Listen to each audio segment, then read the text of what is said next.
জিততে পারবা তো কথা নাই, জিতাবো এই কথাটা মনে রাখতে, জিতাবো, জিততে পারবা। অভাব যার নিত্যসঙ্গী, লড়াই যার জীবন, সেই সাধারণ গৃহবধূ আজ বাংলার রাজনীতির অন্যতম পরিচিত মুখ। তিনি রেখা পাত্র। সন্দেশখালীর দ্বীপ অঞ্চল থেকে উঠে এসে আজ তিনি পৌঁছে গেছেন বিধানসভা নির্বাচনের ময়দানে। গত লোকসভা নির্বাচনে বসিরহাটের প্রার্থী হওয়ার পর 2026-এর বিধানসভা নির্বাচনে বিজেপি ফের তার উপর ভরসা রেখেছে হিঙ্গলগঞ্জ আসনে। মা বন্ধুর সম্মান বাঁচিয়েছিল রেখা পাত্র। রেখা পাত্রকে আপনারা সবাই আশীর্বাদ করুন। রেখা পাত্র নুন আনতে পান্তা ফুরোনো সংসার।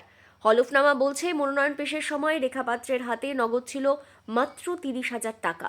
দুটি ব্যাংক অ্যাকাউন্ট মিলে মোট গচ্ছিত 38,232 টাকা।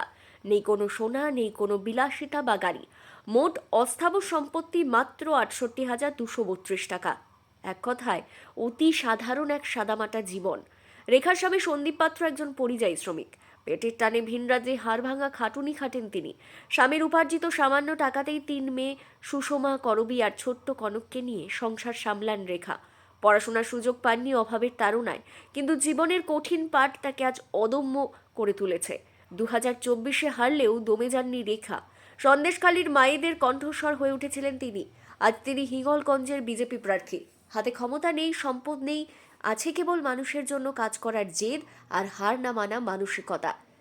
1500 টাকা দিচ্ছে, আপনাকে কি 10,000 টাকা করে দিচ্ছে, 10 লাখ টাকা করে দিচ্ছে, না বিক্রি হয়ে গেছেন?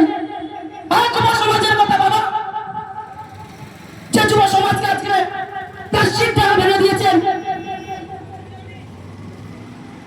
অপদার্থ সব একটা, নিজের ভালো বোঝে, অন্যের ভালো বোঝে না।